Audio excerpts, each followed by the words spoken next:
ক্লাসের টিচার যা বলে মনোযোগ দিয়ে লেখো, টিচার যত কথা বলবে সব কথা লেখো, নোট করো। টিচার বলে আমরা এখন আলোচনা করব, স্টুডেন্টরা লেখে আমরা এখন আলোচনা করব। মুখস্থ করে, নোট করে, টিচারদের সাথে বৈধ অবৈধ সম্পর্ক মেনটেন করে, ফার্স্ট ক্লাস ফার্স্ট হয় এবং তারা টিচার হয়।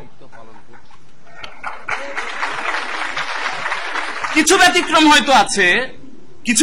হয়তো আছে, কিন্তু সিংহভাগ শিক্ষকদের ক্ষেত্রে এই কথাটা সত্য হওয়ার কারণে বিশ্ববিদ্যালয়ের শিক্ষকেরা পড়াকে এখন আর উপভোগ্য করতে পারে না। আমরা নিতান্তই বাধ্য হই। এখানে যদি শিক্ষক কেউ থেকে থাকেন তাদের প্রতি সম্মান রেখে বলছি, ব্যতিক্রম আছে আমি বলেছি, হতে পারে আপনারা সেই ব্যতিক্রমের মধ্যে পড়বেন।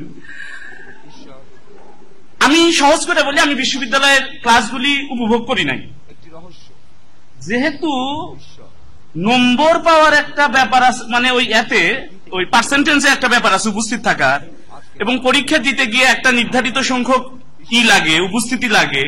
সেজন্য নিতান্তই বাধ্য হয়ে নিরস বদনে পিছনে বসে বিরক্তিকর ক্লাসগুলি বুঝবার চেষ্টা করছি।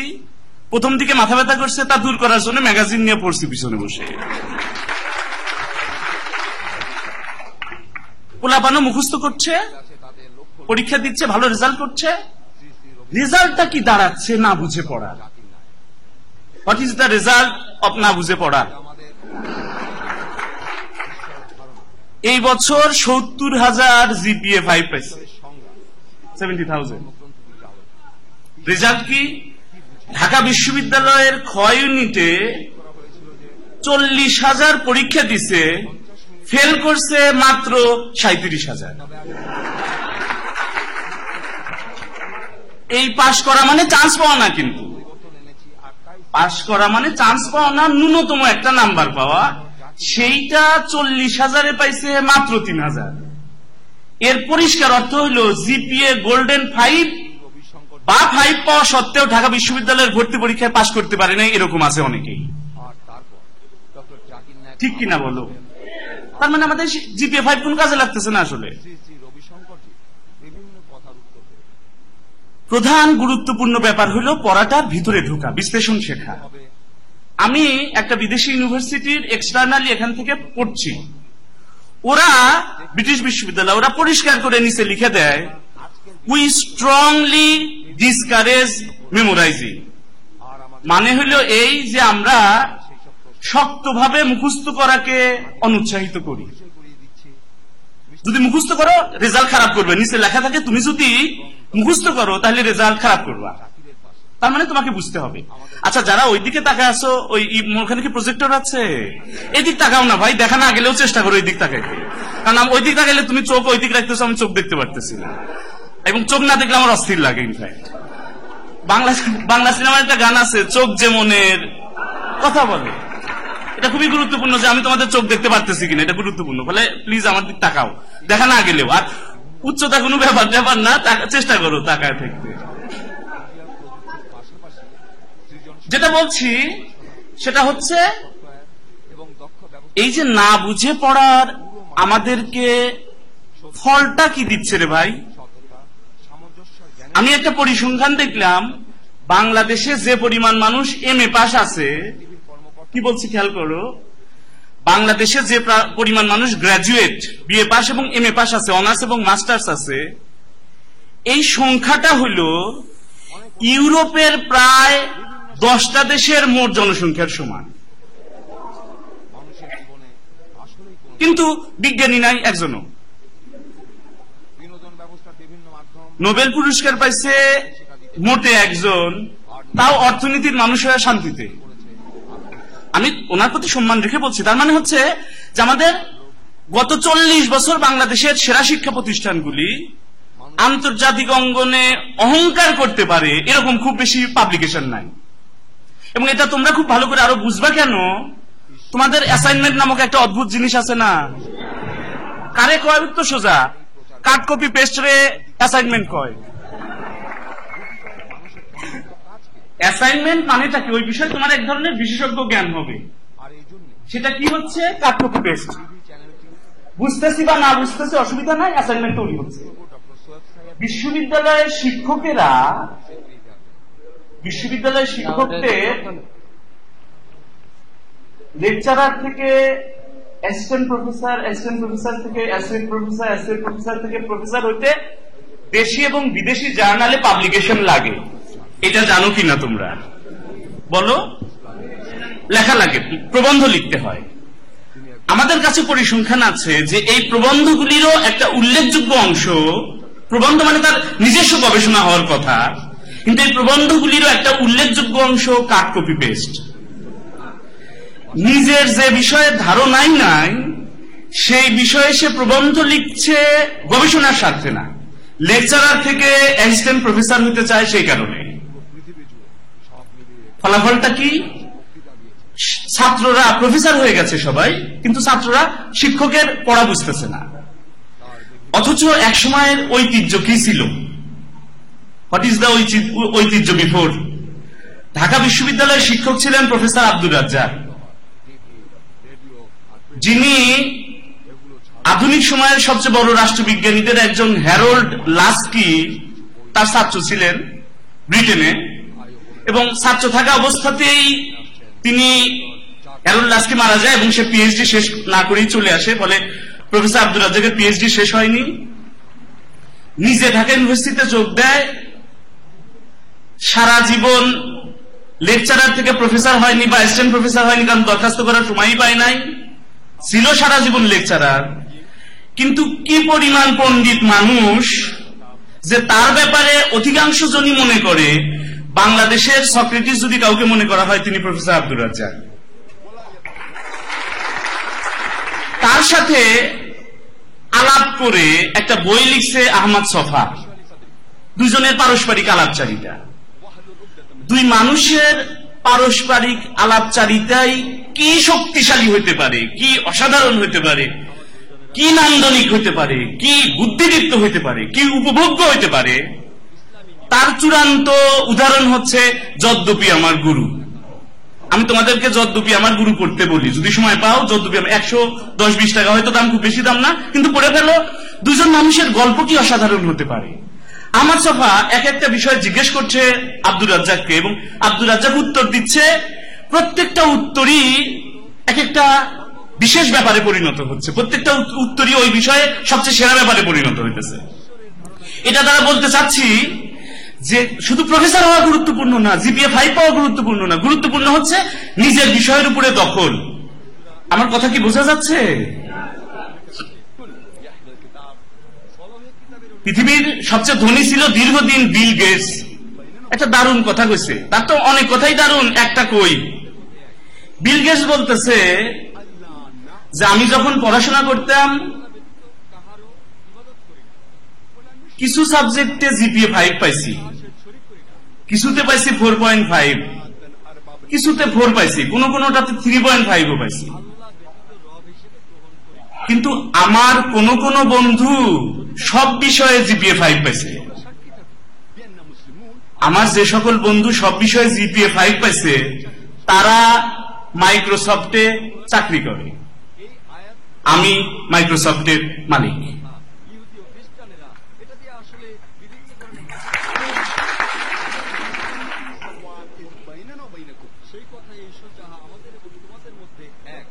ফলে সৃজনশীলতা গুরুত্বপূর্ণ রে ভাই। প্রথম যে কাজটা নিশ্চিত করবার জন্য এত কথা বলতেছি, এখানে যারা যা আসো, যে ইয়ারে আসো, পয়লা আগে সিদ্ধান্ত নেওয়া যে আজ থেকে মুখস্থ তোমাকে বিদায়। একমত কিনা কও? তোমাদের ঠিকানা এখানে রাখা আছে, আমি তোমাদের সাথে যোগাযোগ করব। কেমনে বুঝে পড়বা এটা নিয়ে যদি আলাদা করে ক্লাস নিতে হয় বা আলাদা তোমাদের সাথে শেয়ার করতে হয়, সারা বছরে একবার না, 2-3 মাস পর পর একবারও যদি হয় বা 6 মাস পর একবার হয়, আমি তোমাদের সাথে কমিউনিকেশন রক্ষা করবো। এখন এটা খুবই সোজা। কিন্তু মুখস্থকে আজ থেকে বিদায়, এই বিষয়ে একমত কিনা সবাই বলো? তোমরা যারা এখানে আছো আমি একটু শুনে নিতে চাই, এলএলএম শেষ হয়ে গেছে এমন কি কেউ আছো? এলএলএম শেষ হয়ে গেছে? নাই। এলএলবি শেষ হয়েছে কিন্তু এলএলএম শেষ হয়নি, এরকম কারা একটু হাত উঠে দেখাও না। আচ্ছা, 4th ইয়ারে কারা কারা? আচ্ছা, ওকে, থার্ড ইয়ারে কারা কারা? থার্ড ইয়ার ঠিক আছে। সেকেন্ড ইয়ারে কারা কারা? বেশিরভাগ, একটা উল্লেখযোগ্য অংশ সেকেন্ড ইয়ার। ফার্স্ট ইয়ার কারা কারা? ওকে, তার মানে এখানে হরেক প্রজাতির লোকজন আছে। ভালো হয়েছে, বৈচিত্র্যতা থাকবে, গণতন্ত্র আছে। গণতন্ত্র মানে সব মতের মানুষ থাকা, যদিও আমরা গণতন্ত্র মানে বুঝি যে খালি আমি থাকবো আর কেউ না। তোমাদের সাথে কমিউনিকেশন হবে, ভেঙে ভেঙে কিভাবে করে মননকে শক্তিশালী করা যায় এই ব্যাপারে যদি আমার বা আমাদের অনেকের সহযোগিতা লাগে সেটা করব। কিন্তু তোমরা আগে আমাকে বলো যে তোমরা নিজেরা মুখস্থর চেয়ে বোঝাটাকে গুরুত্ব দিতে চাও কিনা, বলো সেটা। আমাদের দেশে বুঝতে বলা কিছুটা বিপজ্জনক। কেন? হেরে কই, এক মানুষ, এক শিক্ষক দীর্ঘক্ষণ জ্ঞান অর্জনের উপকারিতা বলছে ক্লাসে। কেন জ্ঞান অর্জন করা উচিত, সেই জ্ঞানের মহিমার কথা দীর্ঘক্ষণ ক্লাসে বলছে। বলার পর এক স্টুডেন্টকে বলছে দাঁড়াও, তুমি দাঁড়াইছে। দাঁড়ানোর পর বলছে যে কও দেহি তোমার সামনে এক ব্যাগ টাকা আর এক ব্যাগ জ্ঞান রাখলে তুমি কি নিবা? ছাত্র অবলীলায় বলছে আমি তো স্যার টাকা নিব। শিক্ষকের খুবই মন খারাপ হয়েছে, একটু অভিমান করে বলছে বাবা আমি হইলে তো জ্ঞান নিতাম। ছাত্র বলে হ্যাঁ, যার যেটা অভাব। আমার টাকার অভাব আমি নিব, আপনার জ্ঞানের অভাব নেন, আমার লাগবে না জ্ঞান। আমাদের দেশে এই জন্য জ্ঞান অর্জন করতে বলাটা কিছুটা বিপজ্জনক। কিন্তু আমি তোমাদেরকে আশ্বস্ত করছি, আমরা আমাদেরকে এবং আমাদের বাংলাদেশকে, দুটো শব্দ, আমাদেরকে এবং আমাদের বাংলাদেশকে কেবল পরিবর্তন করে দিতে পারি জ্ঞান অর্জনের মধ্যে দিয়ে। কারণটা কই? তোমাদের সাথে আমি যদি এখানে এখন না হয় এবং নামাজের পর থাকে, ওই সময় যদি আমি 10-20 মিনিট আরো নেই, তোমাদের কি আপত্তি আছে? তাহলে একটু সময় নিয়ে সব বিষয় বলা যাবে। বুঝি না, জোরে কও।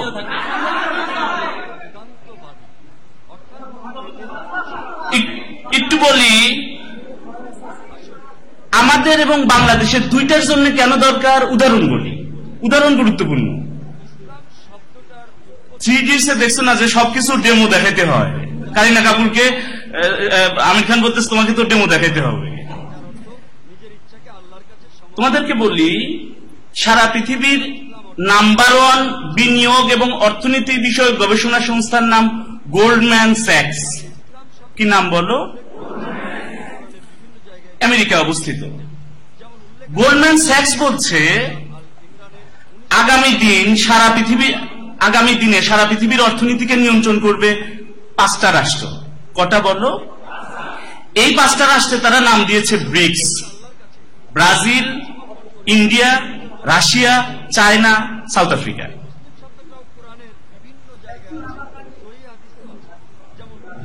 গোল্ডম্যান স্যাক্স বলছে আগামী দিনে পৃথিবীর অর্থনীতিকে নিয়ন্ত্রণ করবে 5টা রাষ্ট্র। এই 5টা রাষ্ট্রে তারা নাম দিচ্ছে BRICS. Brazil, India, Russia, China, South Africa. তোমাদের চিন্তা করার কিছু না, এগুলি সব ভিডিও থাকতেছে, তোমাদের কপি বা ইউটিউবেও দেখা যাবে, তোমরা পাবা, অসুবিধা নাই কিছু। গোল্ডম্যান স্যাক্স এই কথা বলেই পরের লাইনে কি বলছে আমার বিশ্বাস করতে কষ্ট হয়েছে। গোল্ডম্যান স্যাক্স বলতেছে যে ঠিক এই 5টা রাষ্ট্রের পরেই গোটা পৃথিবীর অর্থনীতিতে নেতৃত্ব দেওয়ার জন্য এগিয়ে আসবে, ধেয়ে আসবে 11টা রাষ্ট্র। ওই 11টা রাষ্ট্রে তারা নাম দিয়েছে N11। N11 মানে নেক্সট 11। এবং গোল্ডম্যান স্যাক্সের তথ্য অনুসারে সম্ভাবনাময় ওই 11টা রাষ্ট্রের অন্যতম রাষ্ট্রের নাম বাংলাদেশ। আমি ব্যক্তিগতভাবে খুবই বেদনা বোধ করি যে বিভিন্ন সময়ে আমি দেখেছি যে আমাদের নীতি নির্ধারণকারী ব্যক্তিদের একটা উল্লেখযোগ্য অংশ গোল্ডম্যান স্যাক্সের এই তথ্যের ব্যাপারে অবগত নন। ফলে রাষ্ট্র হিসেবে বাংলাদেশের সম্ভাবনা তারা বুঝতে পারেন না। প্রশ্ন হতে পারে যে গোল্ডম্যান স্যাক্স কি দেখে বাংলাদেশের এই সম্ভাবনার কথা বলছে? তারা অনেকগুলি ইন্ডিকেটর বলছে, এবং বিস্ময়কর ব্যাপার হচ্ছে সবচেয়ে শক্তিশালী ইন্ডিকেটর তারা যতগুলি বলছে তার মধ্যে একটা বলছে পপুলেশন, জনসংখ্যা। উনি বলছে, গোল্ডম্যান স্যাক্স বলছে যে সারা পৃথিবীতেই এই দশকে সবচেয়ে দরকারি জিনিসগুলির একটাই পরিণত হবে হচ্ছে জনসংখ্যা। যেটা আমাদের দেশে পড়ানো হয় এটা সম্পদ না, বোঝা। বাংলাদেশের সমস্যা সমূহ আলোচনা করুন। এই বিষয়ে যখন প্রশ্ন হয়, কিছু ব্যতিক্রম ছাড়া সবসময় 1 নাম্বার সমস্যা আমরা কি লিখি? তাহলে চিন্তা করে দেখো আমাদের সাথে তাদের উপলব্ধির পার্থক্যটা কোথায়, ট্যালেন্টের। আমরা যেটাকে সমস্যা বলছি তারা সেটাকে কি বলছে? সম্ভাবনা। প্রশ্ন হলো সম্ভাবনা কেন? অনেকগুলি কারণ। তার একটা হলো আমাদের দেশে জনসংখ্যার বাড়তি আছে, কিন্তু সারা দুনিয়ায় জনসংখ্যা বাড়তি না, ঘাটতি। উদাহরণ কই, বাংলাদেশে পার বর্গ কিলোমিটারে লোক বাস করে প্রায় 1000। অস্ট্রেলিয়া আমাদের চেয়ে প্রায় 50-60 গুণ বড় রাষ্ট্র, এবং ওখানেও পার বর্গ কিলোমিটার লোক, আমাদের 1000, ওখানেও পার বর্গ কিলোমিটার লোক বাস করে আমাদের কাছাকাছি 3 জন। আমাদের আয়তন 1,47,000, 1.5 লক্ষ বর্গ কিলোমিটারেরও কম। কানাডার আয়তন প্রায় 1 কোটি বর্গ কিলোমিটার। বাংলাদেশে পার বর্গ কিলোমিটারে বাস করে 1000 জনের কাছাকাছি, কানাডাতেও আমাদের কাছাকাছি 2.5 জন। তার মানে সারা দুনিয়াতে জায়গা ফাঁকা পড়ে আছে, এবং যোগ্য লোকের প্রয়োজনীয়তা আছে। তারা প্ল্যান করেও যোগ্য লোক বাড়াতে পারবে না, মানুষই বাড়াতে পারতেছে না, যোগ্য লোক তো নয়। কারণটা বলি, গোটা পৃথিবীতে 18টা দেশের জনসংখ্যা বৃদ্ধির হার মাইনাস, তার মধ্যে 17টা ইউরোপে। এবং ইউরোপের এগুলি চিন্তা করতে বলতেছি ভাই, শুধু বলার জন্য বলা না। ইউরোপের জনসংখ্যাটা কমছে, কমবার হারটা ভাবো। 1900 সালে ইউরোপের জনসংখ্যা ছিল সারা পৃথিবীর মোট জনসংখ্যার 25%। বর্তমানে এটা কমে দাঁড়িয়েছে 11%, এবং 2050 সালের মধ্যে 7%-এরও নিচে নেমে যাবে। সারা পৃথিবীর অর্থনীতির একটা বড় অংশ নিয়ন্ত্রণ করবে তারা, কিন্তু জনসংখ্যা 7%-এরও কম। প্রশ্ন হতে পারে জনসংখ্যা এত কম কেন? জনসংখ্যা কমের একটা প্রধান কারণ হলো তাদের পরিবার প্রথা ভেঙে গেছে। প্রযুক্তিতে উন্নত হয়েছে, কিন্তু নৈতিকতায় অবনতি ঘটছে, পরিবার ভেঙে গেছে। রেজাল্টটা কি দাঁড়িয়েছে?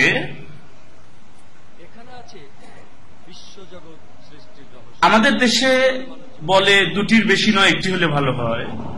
ইউরোপে পুরা উল্টা, বেবি নিন দেশ বাঁচান।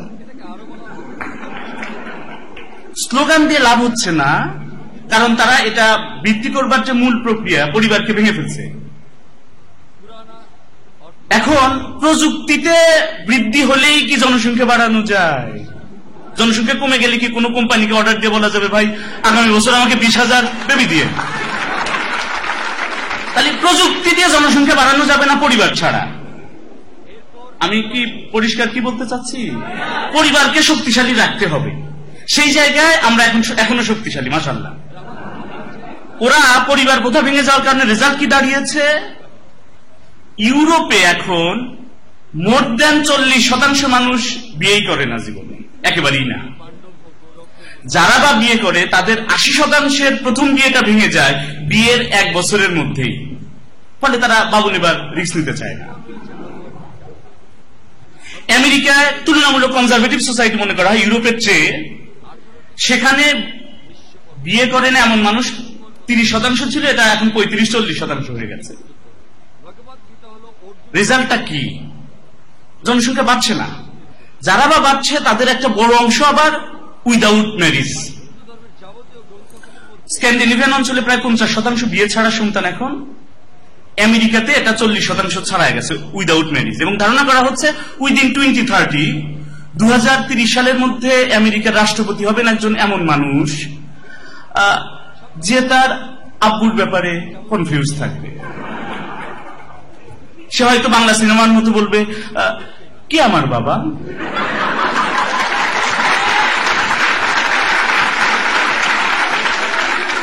এরকম বাংলা চলচ্চিত্র আছে কিনা কও? স্বামী কেন আসামি, শান্ত কেন মাস্তান। তারা হয়তো বলবে, কে আমার আব্বু?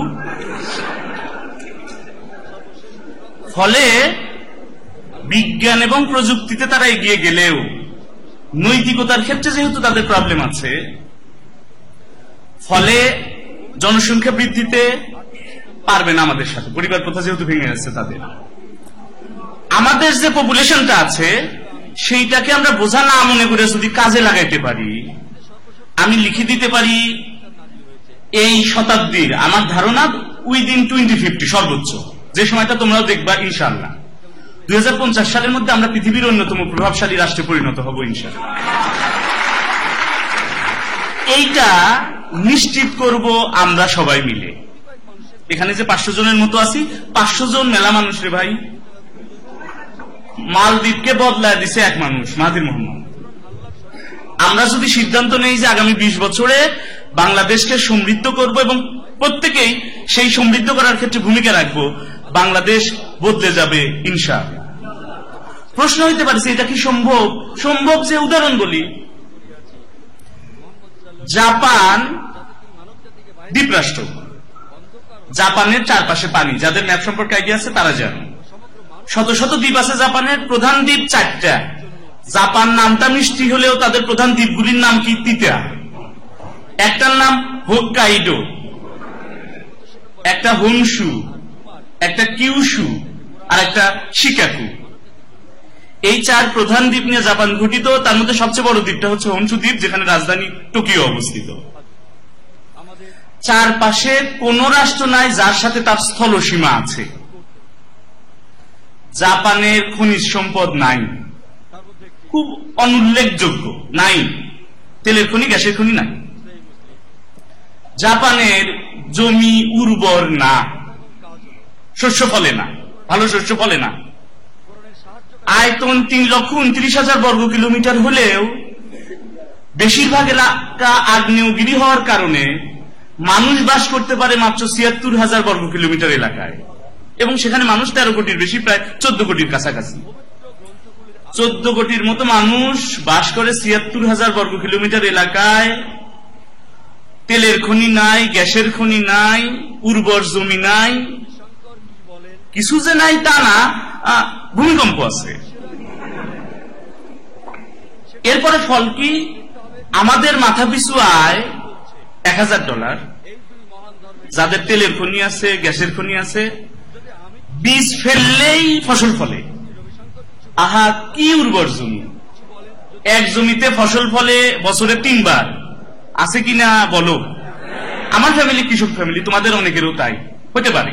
তোমরা প্রাইভেট ইউনিভার্সিটি পড়ো, তোমরা সম্ভবত বড় লোক হবা, আমি গরিব মানুষের ছেলে। একেবারে জমি কাদামাটির ভিতর থেকে বড় হয়েছি, ফলে জমির উপকারিতাটা জানি। এই দেশের জমি কি সোনাফলা জমি, সোনাফলা জমি আছে, খনিজ সম্পদ আছে, সীমান্তবর্তী দেশ আছে,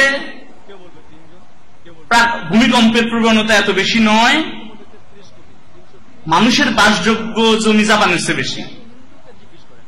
এরপরে আমাদের মাথাপিছু আয় অ্যারাউন্ড $1,000, কিছু কম বেশি, বা $1,100 সামথিং। জাপানেরও আমাদের কাছাকাছি $40,000।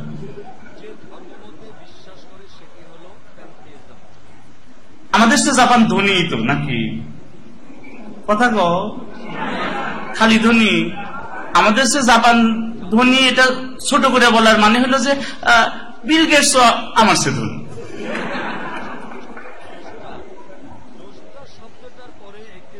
কেমনে এত বড় হয়েছে? 2 বার পারমাণবিক বোমা দ্বারা আক্রান্ত হয়েছে তারা। পাশে চীন, অন্যদিকে আবার আমেরিকা। এই সমস্ত শক্তির সাথে ব্যালেন্স করা। চীনের সাথে সম্পর্ক খারাপ, উত্তর কোরিয়ার সাথে খারাপ, দক্ষিণ কোরিয়ার সাথে ভালো। যে আমেরিকা বোমা মারছিল এক সময়, সেই আমেরিকার সাথে আবার সম্পর্ক ভালো করতে হয়েছে। এখন জাপানে আমেরিকার সেনাঘাঁটি আছে। তাহলে এরকম একটা ব্যালেন্স করে চলতে হয়। সেরকম একটা দেশ চূড়ান্ত প্রাকৃতিক বৈরিতা নিয়ে পৃথিবীর সবচেয়ে ধনী রাষ্ট্রগুলির যে এলিট ক্লাব G8 তার সদস্য পার ক্যাপিটা ইনকাম $40,000, আমাদের চেয়ে 40 গুণ বেশি। কেমনে পারছে? কিচ্ছু না, খালি সিদ্ধান্ত নিছে, তারা বুঝছে আমাদের সম্পদ একটাই, মানুষ 14 কোটি বা 13 কোটি বা 12 কোটি, এদেরকে সম্পদে পরিণত করতে হবে। জাপান এখন থেকে 30-40 বছর আগে তাদের লোকজনকে রাষ্ট্রীয় খরচে বিদেশে পড়তে পাঠাইছে, বিজ্ঞান এবং প্রযুক্তিতে দক্ষ করে দেশে নিয়ে এসছে, শিক্ষা প্রতিষ্ঠানগুলিকে শক্তিশালী করেছে, উন্নততর প্রযুক্তি শিক্ষা দিছে, জনগণকে সম্পদে পরিণত করেছে, ফলাফল দাঁড়িয়েছে তারা পৃথিবীর অন্যতম ধনী রাষ্ট্রে পরিণত হয়েছে। আমরা বাংলাদেশ পৃথিবীর অন্যতম ধনী রাষ্ট্রে পরিণত হইতে পারি আমাদের জনগণকে সম্পদে পরিণত করার মধ্য দিয়ে। আমরা আগামী দিনে আমাদের জনগণকে সম্পদে পরিণত করব ইনশাআল্লাহ। কেউ কেউ না বুঝে বলে বাংলাদেশ তো পারবে না। কেন? কারণ এত ছোট রাষ্ট্র কি পারবে? গোটা পৃথিবীর জিওগ্রাফি সম্পর্কে তাদের ধারণা নাই। এইবার বিশ্বকাপ ফুটবলে 3 নম্বর পজিশনে আছে নেদারল্যান্ড, গত বিশ্বকাপে সেকেন্ড হয়েছিল, রানার আপ হয়েছিল, শুনছো কিনা নাম? আমাদের আয়তন 1,47,570 বর্গ কিলোমিটার, নেদারল্যান্ডের আয়তন 40,000 বর্গ কিলোমিটার। নেদারল্যান্ড, বেলজিয়াম, লুক্সেমবার্গ এই 3টা দেশের মোট আয়তন বাংলাদেশের চেয়ে কম। সিঙ্গাপুরের নাম শুনছি কিনা সবাই? সিঙ্গাপুরের আয়তন আমাদের যে কোনো জেলার চেয়ে ছোট সিঙ্গাপুর আয়তনে, তার মানে আমাদের 50-60 ভাগেরও ছোট হচ্ছে সিঙ্গাপুর। জেলেদের রাষ্ট্র ছিল স্বাধীনতার পর, এটা মালয়েশিয়ার একটা অংশ ছিল, একটা প্রদেশ ছিল। 1957 সালে যখন মালয়েশিয়া ব্রিটেনের কাছ থেকে স্বাধীন হয় তখন সিঙ্গাপুরকে নিতে চায় নাই, বলছে যে আমরাই খেতে পাই না, তোমার খেতে দিব কি? বাদ। জেলেদের রাষ্ট্র, লেখাপড়া না জানা মানুষের রাষ্ট্র, চূড়ান্ত ভাবে বিপদগ্রস্ত রাষ্ট্র সিঙ্গাপুর 50 বছরেরও কম সময়ে সারা পৃথিবীর অন্যতম প্রভাবশালী রাষ্ট্রে পরিণত হয়েছে, আয়তনে খুব ক্ষুদ্র হওয়া সত্ত্বেও। এখন সিঙ্গাপুরের রাষ্ট্রপতি চিকিৎসার জন্য বাংলাদেশে আসে না, বাংলাদেশের রাষ্ট্রপতি মাউন্ট এলিজাবেথে যায় কিনা কও? ফলে আয়তন কোনো ব্যাপার না, আয়তন কোনো ব্যাপার না, পলিসি গুরুত্বপূর্ণ। আমরা সবাই মিলে সেই পলিসির জায়গাগুলি দেখব।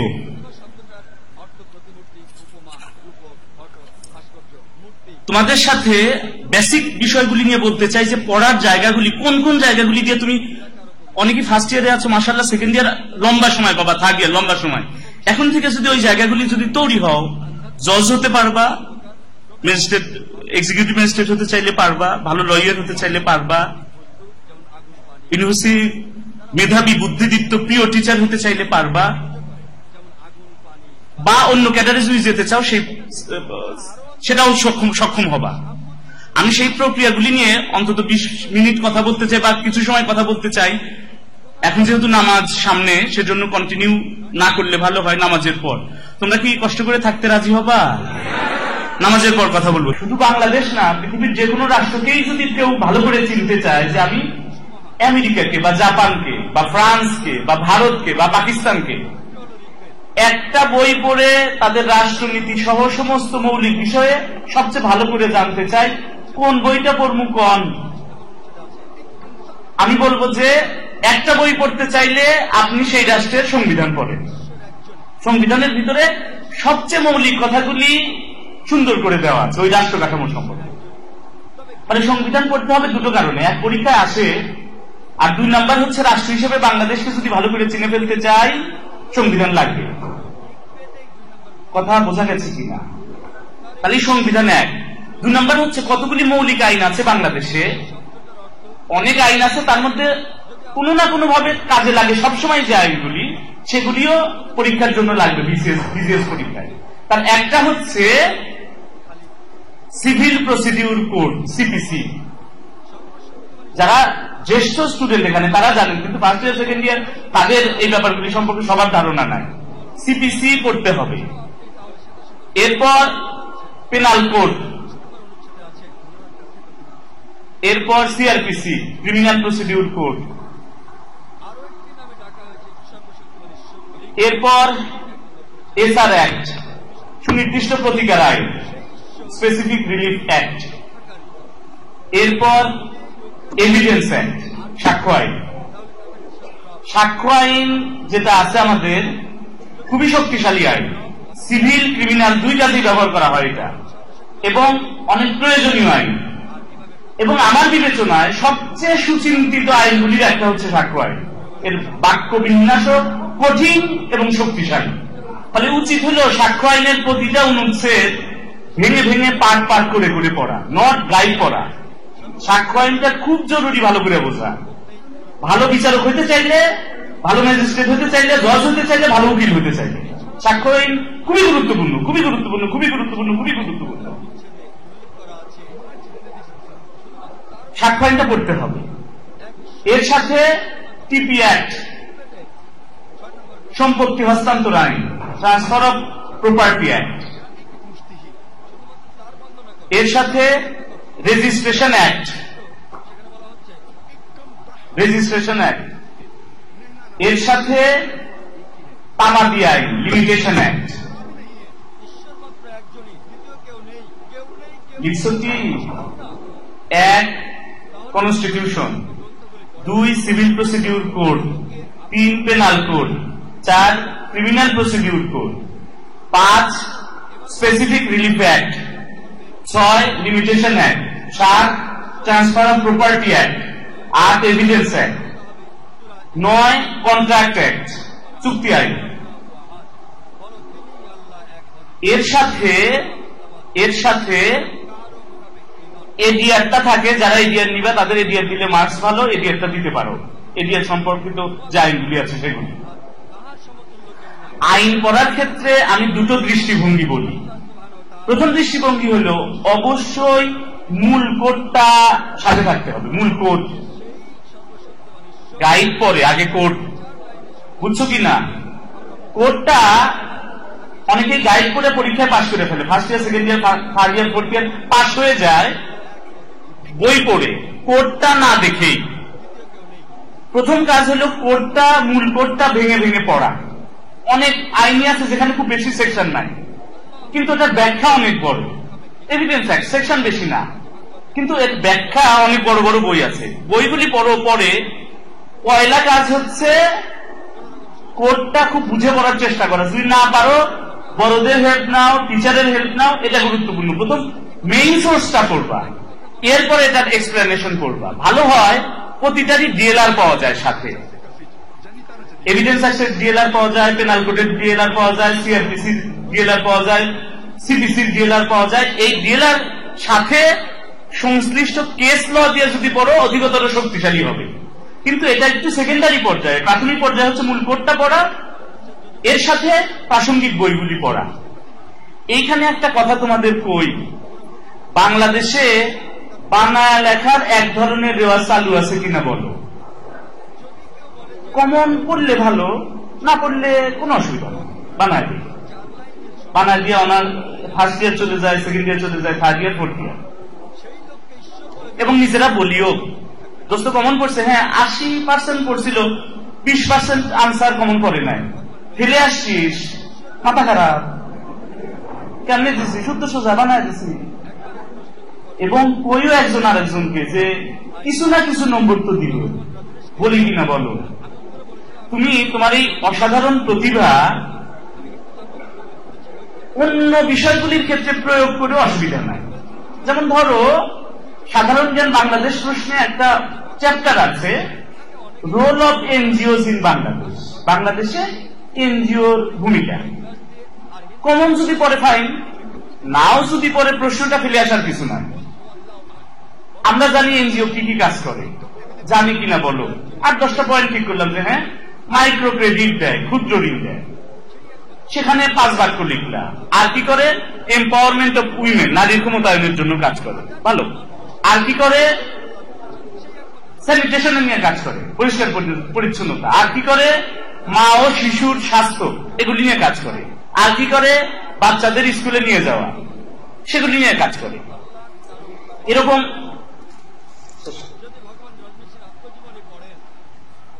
লাগবে না, আমার আরেকটা প্রোগ্রাম আছে, তার আগে যে কাজগুলি করে এটা আমরা 4-5টা পয়েন্ট করতে পারবো কিনা, বা 8-9টা পয়েন্ট করে প্রতিটা পয়েন্টে যদি 10 বাক্য করে লেখো, 8 পয়েন্ট হলে 80 বাক্য, মোটামুটি একটা উত্তর দাঁড়ায় যাবে। কিন্তু তোমাদের সবাইকে বলতেছি ভাই, আল্লাহর হস্তে আইনের ক্ষেত্রে এই কাম করো না, বিপজ্জনক। কেন? উদাহরণ বলি। যেমন ধরো চাকরির পরীক্ষাগুলিতে প্রায়ই ন্যায়পাল সংক্রান্ত প্রশ্ন আসে, আমাদের দেশে নাই কিন্তু মজাদার আসে পরীক্ষায় বেশি।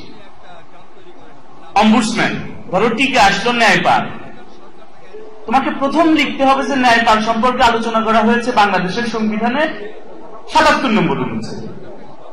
এটা একটা স্ক্যান্ডিনেভিয়ান ধারণা, প্রথমে সুইডেনে এটা জন্ম হয়েছে, পরে স্ক্যান্ডিনেভিয়ান অন্য দেশগুলিতে বিকশিত হয়েছে, পরে নিউজিল্যান্ডে হয়েছে বা অন্য রাষ্ট্রগুলিতে হয়েছে।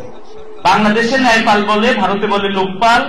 বাংলাদেশের ন্যায়পাল নিয়োগ সংক্রান্ত আইন হয়েছে 1980 সালে। সব মিলিয়ে 8-10 বাক্য লিখলে 6 নম্বর, থাকলে 5। আইনের নম্বর ভালো পাওয়া যায় যদি ভালো করে দেওয়া যায়। কিন্তু ধরো তোমার কমন পড়ে নাই, তুমি চিন্তা করলে অসুবিধা কি, বানায় লেখার দীর্ঘ অভিজ্ঞতা আছে না, প্রয়োগ করতে থাকলে বাদ তো দিয়ে যাওয়া যাবে না, কিছু না কিছু নম্বর তো নিতে হবে। তুমি লেখা শুরু করলে ন্যায়পাল একটি ভালো পাল, মানে পাল বংশের দ্বিতীয় পাল আর কি, গোপালের পরই ন্যায়পাল। এই কথা বললে তুমি যত কথা লেখো কোনো অর্থ বহন করে না। খুবই গুরুত্বপূর্ণ সাংবিধানিক ধারণা হচ্ছে ফ্লোর ক্রসিং। টিকা আসলে এই প্রথম বাক্য লিখতে হবে যে ফ্লোর ক্রসিং সম্পর্কে আলোচনা করা হয়েছে বাংলাদেশের সংবিধানের ৭০ নম্বর অনুচ্ছেদে। কোন সংসদ সদস্য যদি ফ্লোর ক্রস করে তার সদস্যপদ বাতিল হয়ে যায়। দুটো কারণে ফ্লোর ক্রস হয়, আগে 4টা ছিল, এখন কমিয়ে 2টো করা হয়েছে। দুটো কারণে ফ্লোর ক্রসিং হয়। এক, কোন এমপি যে দল থেকে এমপি নির্বাচিত হয়েছেন সেই দল যদি ত্যাগ করেন। 2, সংসদে যদি নিজ দলের বিপক্ষে ভোট দেন। এই দুটা কাজের যে কোনো একটা কাজ করলে ফ্লোর ক্রসিং হবে, এবং ফ্লোর ক্রস করলে একজন এমপির এমপি পদ বাতিল হয়ে যাবে। ধরো তুমি জানো না, তাই বলে তো বাদ দিয়ে আসবে না, বাদ দিয়ে আসার তো মানে নাই, এরকম চিন্তা করলে লিখলা ফ্লোর ক্রসিং একটা বিপজ্জনক ক্রসিং। অন্য ক্রসিং এর মতোই এটা পার হইতে সতর্ক থাকতে হবে। কথা যাই কই, যত লেখালেখি 5 পৃষ্ঠা 7 পৃষ্ঠা অর্থ বহন করবে না কিছুই, বরং অন্য যে উত্তরগুলি সঠিক হয়েছিল সেই উত্তরগুলি সম্পর্কেও সংশ্লিষ্ট পরীক্ষকের ভুল ধারণা তৈরি হবে যে আগের উত্তরগুলি তুমি ধারণার ভিত্তিতে দিছো, অথবা পরীক্ষককে বিপদগামী করবার চেষ্টা করতেছো। ফলে এটা একটা ঝুঁকিপূর্ণ কাজ। অনুরোধ করব, আইন নিয়ে এই ধরনের কোন ঝুঁকিতে যাবাই না। মূল কোডটা আমি বলছি বারে বারে পড়তে, এবং অনুচ্ছেদ যেন বা ধারা যেন ঠিক থাকে এই ব্যাপারটা খেয়াল রাখবে। আমি প্রতিটা আইনের চ্যাপ্টার ধরে ধরে, পেনাল কোড, সিআরপিসি, কনস্টিটিউশন, এগুলি সব প্রিয় ব্যাপার আমার, প্রতিদিন এগুলি ব্যবহার করতে হয়। আলাদা করে বলতে পারলে শান্তি লাগতো, কিন্তু আমাদের সময়ের সংক্ষেপের কারণে বলতে পারছি না। তোমাদের নিয়ে আমি বলছি যেন কর্মসূচি থাকে, যেন রেগুলারলি আপডেট রাখা যায় এই জিনিসগুলি। বা আমি আমার ফেসবুক নাম্বার দিয়ে যাব, একই ইমেল নাম্বার, এর সাথে ফেসবুকের অ্যাকাউন্ট, যেন কমিউনিকেশনটা হতে পারে। বা তোমরাও একটা সময় যাওয়ার আগে বলে যাবো, লিখে নিলে আমি ফেসবুকে অনেক বিষয় শেয়ার করি, সেগুলি তোমাদের সাথে শেয়ার হতে পারে। ঠিক আছে কি না? এরপরের ব্যাপার হচ্ছে, শুধু আইন ব্যাপারে এক বাক্যে বলি, আইনটা খুব ভালো করে ধরে ধরে পড়তে হবে, ভেঙে ভেঙে। প্রথমে একটু কঠিন লাগবে, কিন্তু একবার ভাঙতে পারলে আনন্দ মেলা। আইন হচ্ছে আমার কাছে গোশত খাবার সময় কিছুটা শক্ত হাড়ের মতো। প্রথমে শক্ত লাগে, কিন্তু একবার ভেঙে ফেললে স্বাদ খুব। বুঝছো কিনা কথা? প্রথম হলো শক্ত করে আগে ভাঙতে হবে, তার ভিতরে ঢুকে ঢুকে আনন্দটা নিতে হবে, পড়ার আনন্দ, বোঝার আনন্দ, প্রয়োগ করার আনন্দ। কারণ আইনের সমাজে প্রয়োগ আছে, অন্য সাবজেক্টগুলি ভেগ, অনেক সাবজেক্টই, কিন্তু আইনের সুবিধা হলে প্রত্যেকটা প্রয়োগ করা যায়। যে যত ভালো জানবা সে তত উপকারে লাগাইতে পারবা। তোমরা লতে পারো, দেখবা তোমাদের কাছে অনেকেই এলএলবি পাশ করার পরই দেখবা যে অনেকেই দলিল দলিল নিয়ে আসতেছে, চিন্তা করছে ছেলে তো ল পড়তেছে বা ভাইস্তা তো ল পড়তেছে, দেখি একটু বুঝাই। অনেকেই বোঝে না, কিন্তু দেখে এমন একটা ভাব করে যেন খুব ভালো বুঝতেছে। এই স্টেজে দলিল সম্পর্কে কি জ্ঞান হয় খুব ভালো জানি, কিন্তু তারপরেও একটা গল্প কই।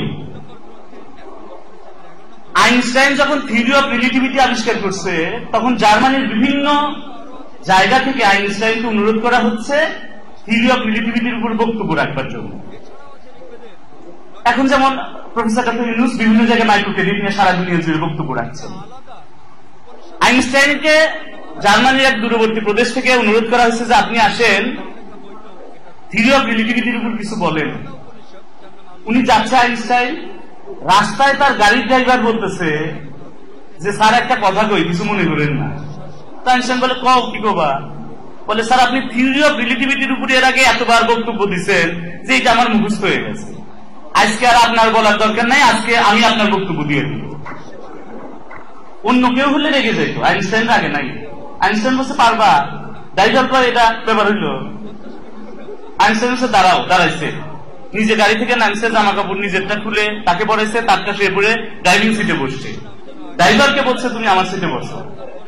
নির্ধারিত জায়গায় গেছে গাড়ি চালিয়ে আইনস্টাইন। ওই সময় এখনকার মতো ইলেকট্রনিক মাধ্যমগুলি শক্তিশালী না, ফলে ওই এলাকার সবাই আইনস্টাইনের বই পড়েছিল, কিন্তু কেউই আইনস্টাইনের ছবি দেখে নাই। তো সবাই গিয়ে ড্রাইভিং সিটে বসা নকল আইনস্টাইনকে লাল গালিচার সংবর্ধনা নিয়ে মঞ্চে বসাইছে, আসলে আইনস্টাইনের খবরই নাই।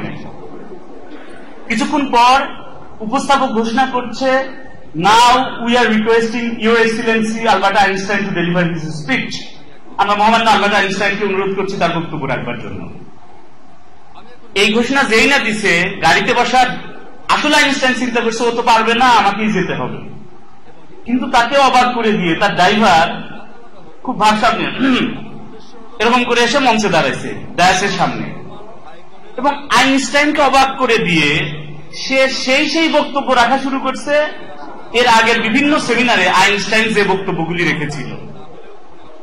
দর্শক শ্রোতারা মুগ্ধ বিমোহিত হয়ে গেছে,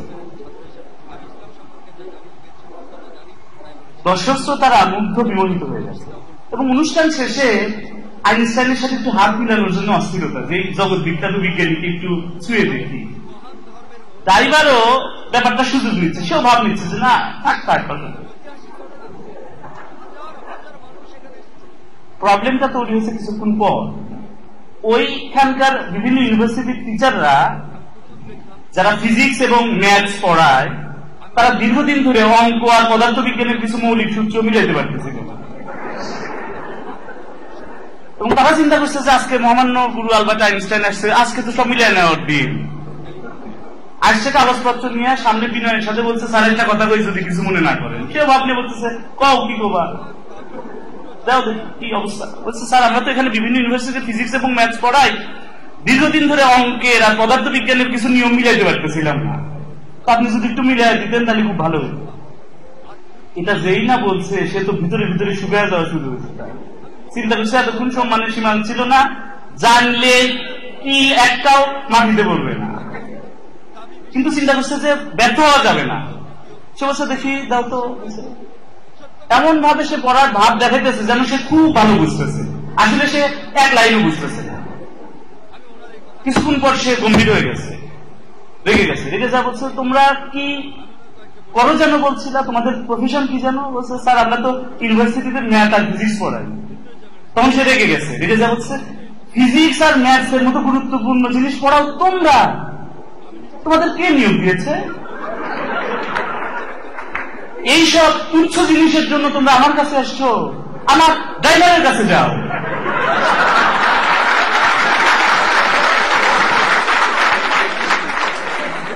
এইসব জিনিস তো আমি করি না, এটা আমার ড্রাইভার করে। যেতে চাই নাই তারা প্রথমে ড্রাইভারের কাছে, যখন যেতে চায় নাই কারণ এটা অসম্মানিত বোধ করছে, তখন সে ধমক দিয়ে বলছে যাও, যদি না পারে আসো আমার কাছে, তখন দেখুন। গেছে সবাই, গিয়ে ড্রাইভারের কাছে একটু ধমক দিয়ে বলতেছে ড্রাইভার সাহেব, ড্রাইভার মানে আলবার্ট আইনস্টাইন, তো ড্রাইভার সাহেব স্যার তো পাঠাইলো, দেখেন এগুলি পারেন কিনা, এইসব অঙ্ক একটু করে দিতে পারেন কিনা। পারবেন না জানি, যেতে হবে, তারপর একটু দেখেন। আইনস্টাইন তো বুঝছে ব্যাপারটা কি, সেও তার ড্রাইভারকে বাঁচা দিচ্ছে, সে বলছে সার পাঠাইছে দেন দেন দেখি, আচ্ছা মতো করে দিছে, ও সবার মুখ হা হয়ে গেছে। ওরা যখন এটা নিয়ে যাচ্ছে তখন আইনস্টাইন ডাক দিয়ে বলছে যে এইসব সমস্যা ছোটখাটো সমস্যা হলে আমার কাছে এসে, এগুলি সাধারণত আমি ঘুরি।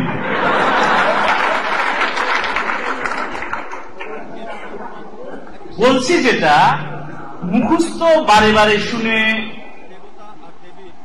আইনস্টাইনের বক্তৃতা দেওয়া যায়, কিন্তু আইনস্টাইনের মতো সমস্যার সমাধানকারী হওয়া যায় কি? বলো কথা। ফলে যেটা আইন একটা অসাধারণ ব্যাপার, সমস্যার সমাধানকারী ব্যাপার, ফলে ভেঙে ভেঙে বোঝো এমন ভাবে যেন তোমার সামনে সমস্যা উত্থাপন করা হলে তুমি আইনের আলোকে তা সমাধান করতে পারো। তোমার সামনে কোনো ঘটনার কথা, কোনো ক্রাইমের কথা, কোনো সমস্যার কথা, কোনো বিরোধের কথা বললে তুমি আইনের আলোকে বিশ্লেষণ করতে পারো, ধারণা দিয়ে না। এটার জন্য প্রয়োজন বিশ্লেষণাত্মক আইন পড়া, প্রথম ব্যাপার। আইন ছাড়াও যে বিষয়গুলি আছে তার দুই একটার কথা বলি। আইন ছাড়াও আরেকটা গুরুত্বপূর্ণ বিষয় হচ্ছে বাংলা তোমাকে পড়তে হবে। বাংলা পড়ার ক্ষেত্রে প্রাথমিকভাবে আমি 2-3টা বই শুরু করতে বলি এখনই। বাংলায় দুটো অংশ থাকে, এক ব্যাকরণ, দুই সাহিত্য লিটারেচার। বাংলা ব্যাকরণে মৌলিক নিয়মগুলি থাকে এবং সাহিত্যে থাকে সেই প্রাচীন চর্যাবধ থেকে শুরু করে বর্তমান সাহিত্য পর্যন্ত। এইটার জন্য অন্তত 3টা বই এখনই পড়া শুরু করতে বলি। এক লাল নীল দীপাবলি, কেউ কেউ বা অনেকেই হয়তো জানো, কিন্তু বাকিদের জন্য বলছি, লাল নীল দীপাবলি বাংলা সাহিত্যের জন্য দরকারি বই, সহজ করে লেখা। হুমায়ুন আজাদকে নিয়ে বিতর্ক আছে, সেটা অন্য ব্যাপার, কিন্তু এই বইটা গুরুত্বপূর্ণ। হুমায়ুন আজাদের লেখা এটা, লাল নীল দীপাবলি হুমায়ুন আজাদ লিখেছেন। তার লেখায় বাংলা ভাষা নিয়ে আর একটা বই হচ্ছে কত নদী সরোবর, এটা বাংলা ভাষার ইতিহাস। লাল নীল দীপাবলি হচ্ছে বাংলা সাহিত্যের ইতিহাস। আইনের ছাত্ররা অনেক সময় নিজের বাইরের বিষয়গুলি পড়তে চায় না, অন্যগুলি পড়তে বলি। ভালো লয়ার যদি হতে চাও, খুব রসিক মানুষ হওয়া গুরুত্বপূর্ণ, কারণ কোর্ট বোর হয়ে যায়। তোমার প্রেজেন্টেশন কতটা হৃদয় মনোহর, এটা গুরুত্বপূর্ণ to be a good lawyer. প্রেজেন্টেশনের খুবই গুরুত্ব ভালো আইনজীবী হওয়ার জন্য। তাহলে এবং এর জন্য খুব সাহিত্যের উপরে দখল থাকতে হবে। প্রথম বইটা হচ্ছে লাল নীল দীপাবলি, কে লিখেছেন বলো? দ্বিতীয় বইটাও তার লেখা, কত নদী সরোবর। পড়ে ফেলবা, দুইটাই বাংলা ভাষা এবং সাহিত্যের ইতিহাস খুব মনোজ্ঞ করে, উপভোগ্য করে, প্রাণবন্ত করে, হৃদয়গ্রাহী করে, সহজ করে উপস্থাপন করেছে। এছাড়া আরেকটা বই হচ্ছে বাংলা ব্যাকরণের জন্য নবম এবং দশম শ্রেণীর যে মূল বাংলা ব্যাকরণ বইটা মনির চৌধুরীর লেখা, সেটা নবম ও দশম শ্রেণীর বাংলা ব্যাকরণ বই। বাংলা বিষয় নিয়ে আরো অনেক পড়ার ব্যাপার আছে, তার মধ্যে 3টা বই হচ্ছে প্রাথমিক। দ্বিতীয় ব্যাপার হচ্ছে বাংলা বিষয়ে একটা উল্লেখযোগ্য অংশ এবং ইংরেজি বিষয়েও থাকে বিখ্যাত বই ও লেখকদের নাম, 5টা 7টা 8টা 10টা বিখ্যাত বই লেখকদের নাম। ফলে আমার পরামর্শ হচ্ছে বাংলা সাহিত্যের যত বিখ্যাত বই আছে, প্রাথমিকভাবে পরামর্শ হলো বইগুলি পড়ে ফেলো। যদি অন্তত সবগুলি না করতে পারো, নামগুলি, লেখকের নামগুলির সাথে পরিচিত হও। এবং একই সাথে আন্তর্জাতিক সাহিত্য, বিশ্ব সাহিত্যের যত গুরুত্বপূর্ণ বই আছে আমি অনুরোধ করি সেগুলি পড়ে ফেলতে। অসম্ভব নান্দনিক সব এক একটা। মার্ক টোয়েনের the Prince and the Pauper, বাচ্চাদের বই, কিন্তু পড়তে মজা লাগে। রবার্ট লুইস স্টিভেনসনের doctor Jekyll and mister Hyde, তোমরা পড়ছো সবাই অনেকেই। এক বিজ্ঞানী একটা ওষুধ আবিষ্কার করে ফেলে, যে ওষুধ খেলে বুড়ো মানুষও জোয়ান হয়ে যাবে এবং চেহারা অন্যরকম হয়ে যাবে। বিজ্ঞানীটার নাম ডক্টর জেকিল। নিজে প্রথম সেই ওষুধ খেয়ে যে আকৃতি ধারণ করে, নিজে তার সেই নাম দেয় মিস্টার হাইড। এবং বিজ্ঞানী হওয়ার কারণে এবং সমাজে গুরুত্বপূর্ণ মানুষ হওয়ার কারণে অনেক কাজ করতে পারতো না, কিন্তু মিস্টার হাইড হওয়ার পর যখন তার চেহারা আলাদা হয়ে যায়, তখন সে মনের যত কুৎসিত ইচ্ছা আছে সমস্ত কুৎসিত ইচ্ছাগুলি পূরণ করতে থাকে আর এক চেহারা নিয়ে। একটা সময় সে একটা খুন করে ফেলে, খুন করে ফেলার পর ডক্টর জেকিল অবস্থায় থাকতে চায়, আর যেন মিস্টার হাইড না হয়, তাহলে পুলিশ ধরে ফেলবে, এই জন্য মিস্টার হাইড আর সে হবে না, ডক্টর জেকিলই থাকবে, এই কথা চিন্তা করে। কিন্তু মিস্টার হাইড হওয়ার ওষুধ সে এতবার খেয়ে ফেলছে যে ওই ওষুধটা তার শরীরে রক্তে স্থায়ী প্রভাব তৈরি করছে। তাহলে কিছুক্ষণ পর দেখে যে সে ডক্টর জেকিল থেকে একাই মিস্টার হাইড হয়ে গেছে, এবং একটা পর্যায়ে দেখা যায় সে মিস্টার হাইড হওয়ার এড়াইতেই পারে না, যত ওষুধই খায়। এই বইটা দ্বারা বোঝানো হয়েছে যে কারো রক্তের মধ্যে যদি আনুষ্ঠানিকভাবে খারাপ বিষয়ের চাষ স্বেচ্ছায় সজ্ঞানে অবিরাম হইতে থাকে, সে চাইলেও কখনো আর ভালো হইতে পারবে না, বা ভালো হওয়াটা কঠিন হয়ে যায়। বুঝছো কি ব্যাপার? অসম্ভব দারুণ বই অ্যানিমাল ফার্ম, জর্জ অরওয়েলের লেখা। ইংল্যান্ডের এক পশু খামারে পশুরা হঠাৎ করে বিদ্রোহী হয়ে ওঠে। ইংল্যান্ডের একটা এগ্রিকালচারাল ফার্ম, সেখানে গরু, মহিষ, ছাগল, ভেড়া, শুয়োর, ঘোড়া সব পশু পাখি পালা হয়, মুরগি, এর সাথে গম, ভুট্টা, ধান চাষ করা হয়। তো হঠাৎ করে একটা পশু খামারে, ওই পশু খামারে পশুরা হঠাৎ করে বিদ্রোহী হয়ে ওঠে, এবং তারা চিন্তা করেছে মানুষের রাজত্ব মেলাদিন মানছে, এখন আর মানুষের রাজত্ব মানবো না, এখন পশু রাজত্ব।